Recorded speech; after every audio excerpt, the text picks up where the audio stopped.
LA departures. The league's mandated dispersal draft sent Joey Franchino to New England and offensive utility man Clint Mathis to the MetroStars. Metro's head coach Octavio Zambrano continued to rebuild the franchise around some of his former LA players, as Steve Jolly and Costa Rican Roy Myers also went from the West Coast to the Meadowlands. The moves paid off for the Metros as they went 3-1 in the month. Clint Mathis thrived in his new digs and quickly won over the New York faithful. The team showed newfound feistiness to go along with their winning ways. That attitude was prominently displayed in their 4-1 home win over Chicago at the end of the month. DC also made a May deal as they reacquired Salvadoran striker Raul Diaz Arce, the second highest scorer in league history, just once in June, yet they were still in position for a postseason spot. The MetroStars began July tied with New England for the Eastern lead. When the month was over, they had built a 9-point cushion courtesy of a 5-0 July. Clint Mathis continued his torrid scoring pace, elevating himself into the league MVP race. Keeper Mike Amon shut out the opposition 3 times, while the Colombian connection of Adolfo Valencia and Alex Comas continued to convert their chances. When you think about 4th of July, most of the thoughts that are conjured up include fireworks, picnics, hot dogs. For MLS fans, July 4th means serious soccer. Over 53,000 fans and firmly entrenched in second place in the Eastern Division and on their way to just their second ever MLS postseason. The team ahead of them in the East was sporting an equally hot finisher. The MetroStars' Clint Mathis was named the league's Player of the Month for the second time in 2000. He paced the Metros with 7 goals and 5 assists in August, moving up into second in the MLS scoring race. Later in the month in Dallas, Mathis would put up some Texas-sized numbers. The Conyers, Georgia native could do no wrong as he found net early and often in a 6-4 win over the Burn. The Metro striker set league records with 5 goals and 10 points in 1 game. The outing was extra special for Mathis and his mates as the victory clinched the MetroStars' first Eastern Division crown. I just think that one game, for myself, really emulated of how the season's been for me. I mean, the team has really just worked hard, and I've just been, fortunate enough to be able to get on the end of some of the stuff. Not all was well, though, in the MetroStars camp.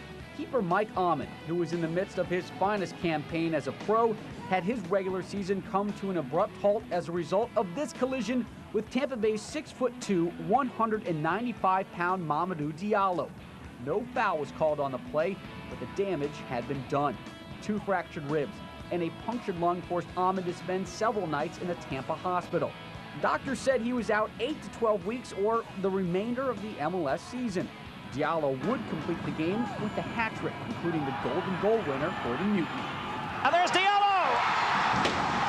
Victory goes to Tampa Bay. It's the Diallo hat trick. 10 days, coupled with the Fusion's renewed vigor, had Miami on the playoff prowl. Midfielder Martin Machon registered an assist in 8 straight games to set an MLS record. Player of the month, Colombian Diego Serna went on a tear, registering 8 goals and an assist. The MetroStars had already wrapped up their 3rd playoff berth in the club's history. The 2000 edition of the Metros pulled off one of the greatest turnarounds in the game. The worst MLS team in 1999 set team records in the new millennium with 17 wins, 54 points, and 64 goals scored. The final advanced to the semi. The Metros faithful were out in force for Game 1 of their series, and their leading scorer did not disappoint them. Clint Mathis, who finished second in the overall scoring race, put the home side up 1-0 in the 34th minute. With starting netminder Mike Amon out due to injury and backup Tim Howard with the U.S. Olympic team, 3rd-string keeper Paul Grafer had to play big for the Metros. And no save was larger for Grafer than his penalty kick denial of Oscar Pereira, which maintained the 1-0 lead. But Grafer could not stop Bobby Ryan in the 67th minute. The finish to the upper left corner pulled the Burn even. The score remained at once deep into overtime, just seconds away from earning a huge road tie when the Metros doused the Burn.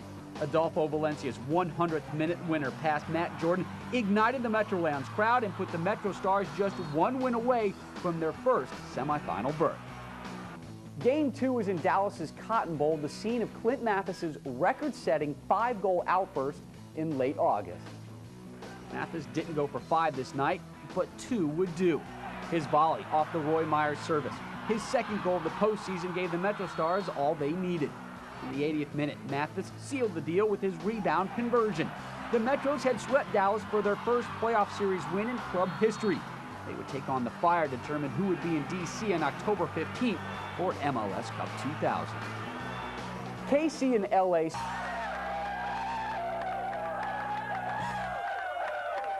Now to the other semifinal series, which pitted the number 2 seed Chicago Fire versus the 3rd seeded MetroStars.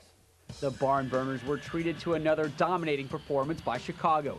Zach Thornton, solid in the nets, here denying a Clint Mathis effort. On the offensive side, it was Stoichkov getting things started.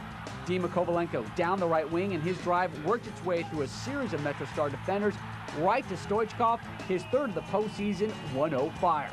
14 minutes later, Kovalenko turned finisher. He put home the deflection from 10 yards out for his 3rd of the playoffs and a 2-0 Fire advantage. The Stars almost pulled to within 1 in the second half, but Mike Petke's header was cleared off the line by Chris Armas. Chicago went up 3-0, 6 minutes from time.